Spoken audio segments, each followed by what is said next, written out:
ہم بات کر رہے تھے دماغ کی حفاظت کے بارے میں، اور میں سمجھتا ہوں بہت سے جو دماغی امراض ہیں جنہیں ہم نفسیاتی اعصابی امراض کہتے ہیں، جیسے ڈپریشن یا انگزائٹی، پینک اور بائیپولر ڈس آرڈر، اسکیزوفرینیا، یہ اگرچہ موروثی ہیں ان میں سے بہت سی چیزیں، اور جینیٹکس میں ان کا اثر و رسوخ ہوتا ہے جو دبا رہتا ہے، اور حالات موافق ہونے پر پھر یہ بیماریاں ابھر کر سامنے آتی ہیں. یعنی ان بیماریوں کے لیے جو حالات موافق ہوتے ہیں، بیماریوں کے لیے جو حالات سوٹیبل ہوتے ہیں، جب وہ ماحول میں وہ چیزیں آ جاتی ہیں تو یہ بیماریاں ابھر کر سامنے آ جاتی ہیں.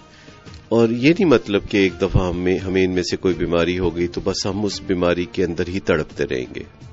اچھا، اگر ہم پھر اپنے دماغ کی حفاظت کے زرعی اصولوں پر عمل کرنا شروع کر دیں اور ڈاکٹر کے کہنے کے مطابق ادویات لیں تو یہ امراض پھر آہستہ آہستہ دب کے نچلی سطح پہ جا سکتے تھے جہاں وہ پہلے ہی موجود تھے. یعنی آپ کا کہنے کا مطلب یہ ہے کہ یہ کوئی ابال کھا کے اوپر آتا، جیسے دودھ ابالا کھا کے اوپر آتا ہے، تو اگر آپ شعلہ ذرا نیچے سے ہٹا دیں جی، تو اس سے پہلے کہ دودھ چھلک کے کیتلی سے ہی باہر آ چکا ہو، تو اگر آپ شعلہ ہٹا دیتے ہیں تو دودھ دوبارہ نیچے کی طرف آ جاتا ہے.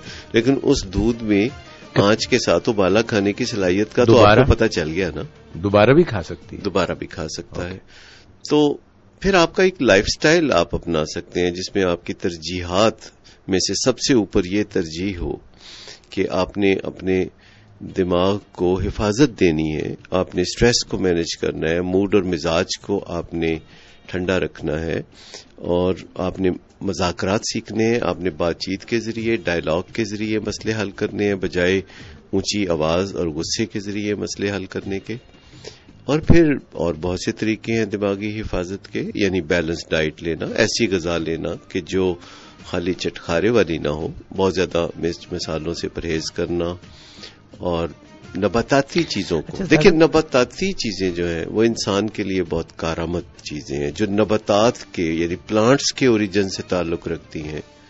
یہ تمام کی تمام چیزیں. یہ آپ ایک اور بھی بات کہہ رہے تھے کہ وہ لوگ، آپ نے ویسے یہ بات یوں کی کہ جو بے وقوف ہیں ان کی عمر لمبی ہوتی ہے، آپ نے ایسے کہا، اور جو عمر لمبی نہیں میں نے کہا تھا، میں نے یہ کہا تھا کہ ان کو جسمانی اور نفسیاتی بیماریاں کم ہوتے ہیں. یہ میں نے بات کی تھی، پر اس کا مطلب میں یہ نہیں کہہ رہا کہ بے وقوف ہونا کوئی اچھی بات ہے. میں سمجھانا یہ چاہ رہا ہوں کہ اگر آپ ذہین ہیں تو آپ کو یہ ذہانت کا ثبوت ایک اس طرح بھی دینا چاہیے، ادراک ہونا چاہیے آپ کو کہ آپ کے پاس ایک قیمتی دماغ ہے، تو اس کو پھر عمومی حفاظت نہیں، خصوصی حفاظت چاہیے. رائٹ. اچھا، ایک اور بات اس طرح ہے کہ جو جانور گوشت خور ہیں، طاقتور ہیں، گوشت خور ہیں، ان کی عمر بھی لمبی اتنی نہیں ہوتی. میں دوسرے سینس میں بات کر رہا ہوں اور آپ کا کمنٹ چاہ رہا ہوں. اور جیسے یہ کچھوا ہے، سلو ہے، نباتات ویجیٹیبلز پہ ان کا زیادہ گزارا ہوتا ہے، ایسے تو ان کے متعلق یہ خیال کیا جا سکتا ہے کہ ان کی عمر لمبی ہوتی ہے. بالکل ایسا ہے، لیکن اس وقت میں لمبی عمر کے حوالے سے ایکچولی بات نہیں کر رہا ہوں، ویل بینگ کے حوالے سے بات کر رہا ہوں کہ جتنی بھی عمر ہے اس میں آپ کی ویل بینگ کیسی ہے. Well-being has some role to play with the longevity of life as well. Also, definitely it has a very great role to play in longevity. پر میں جو بات کر رہا ہوں یہ دماغی حفاظت کے جو اصولوں کی میں بات کر رہا ہوں، جس میں نیند کے بارے میں بات کی اور نیند کے خاص وقت کے بارے میں بات کی. یہ نہیں کہ کبھی کسی وقت سو رہے ہیں، کبھی کسی وقت سو رہے ہیں. ایک جسم کی سائیکل کو مدد کرنا، پیٹرن کو مدد، ڈائرنل پیٹرن ہے، سرکیڈین ردم ہے جسم کے اندر، ان کو فالو کرنا. اور یہ جو بعض اوقات کئی غلط العام چیزیں ہیں جنہیں صحیح سمجھا جاتا ہے، لوگ اس پہ فخر کرتے ہیں، میں تو 18-20 گھنٹے کام کرتا ہوں، یا مجھے تو بہت کم نیند کی ضرورت ہے. اور تاریخ میں دیکھا گیا ہے کہ جو لوگ کم سوتے رہے ہیں ان کی عمریں بھی لمبی نہیں ہوتی.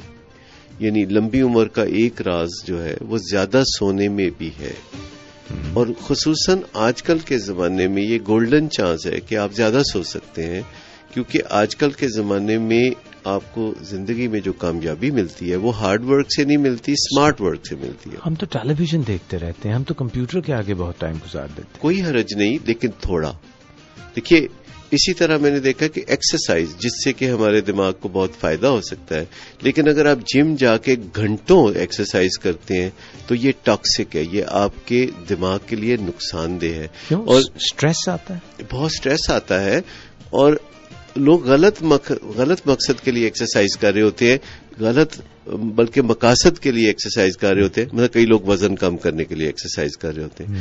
بھئی وزن کم کرنے کے لیے ایکسرسائز نہیں ہوتی، فٹنس کے لیے ایکسرسائز ہوتی ہے. جو آپ فاضل غذا کھا لیتے ہیں اس کو برن کرنا ایکسرسائز کر کر کے یہ کوئی اچھا مثبت طریقہ نہیں ہے جی، کیونکہ ہمارے جسم میں جو غذا جاتی ہے اس سے کیلوریز اتنی بڑی تعداد میں بنتی ہیں کہ اگر ہم ان کو برن کرنا چاہیں تو نوجوانی میں تو ایسا پھر بھی ممکن ہے، 20s میں 30s میں، لیکن آگے چل کے آپ کیا کریں گے؟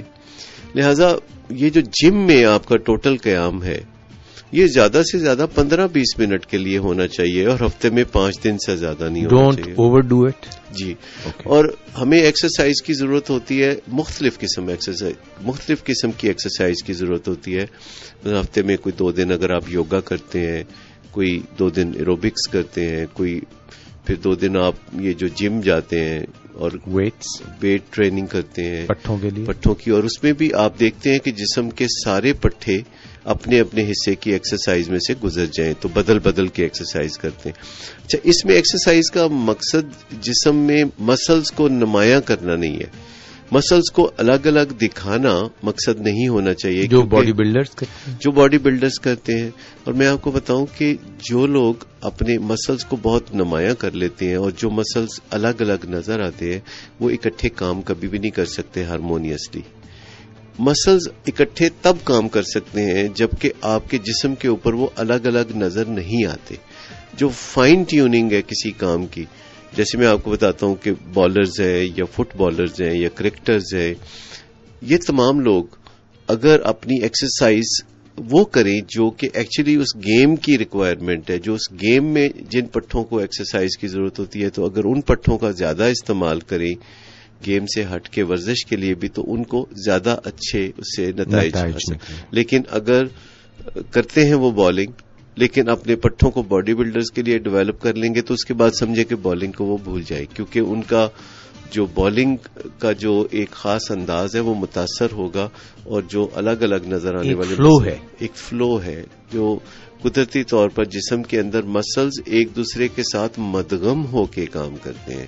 الگ الگ ہو کے مسلز اچھا کام نہیں کر سکتے. وہ خوبصورت ضرور نظر آتے ہوں گے لیکن وہ جسے وہ کہتے ہیں نا کہ وہ ہاتھی کے دانت دکھانے کے اور کھانے کے اور، تو جو مسلز دکھانے کے ہوتے ہیں وہ مسلز جو ہیں پھر کام کرنے کے نہیں. تو اسی طرح آپ یہ سمجھتے ہیں کہ ہمیں دماغ کی حفاظت کے لیے نیند بر وقت پوری بھی ہو اور بر وقت بھی ہو، اور وہی پیٹرن کوشش کرنی چاہیے کہ روزانہ فالو کیا جائے. اور دوسرا کھانے پینے میں آپ نے کہا کہ جس طرح ویجیٹیبل سورس کی جو ہے، نباتات سورس کی جو ہے وہ بہتر ہیں. تو جو لوگ بہت زیادہ گوشت پسند کرتے ہیں، گوشت خوری کرتے ہیں ضرورت سے زیادہ، that is not good. Naturally گوشت تو ایسے ہی کبھی کبھی کی دعوت ہے، کبھی کبھی کا ذائقہ یا چسکا ہے. میٹھا یہ بھی بس 1 چمچی. میں آپ کو بتاؤں میٹھے میں تو بہت ہی آسانی ہے کہ آپ 1 چمچی حلوہ کھا لیں تو کافی دیر تک آپ کے منہ میں مزے کا ذائقہ رہتا ہے. اور اگر آپ پورا پیالہ کھانا چاہتے ہیں تو یہ تو پھر ایکشن ریپلے ہے، جتنا چاہے کرتے رہے.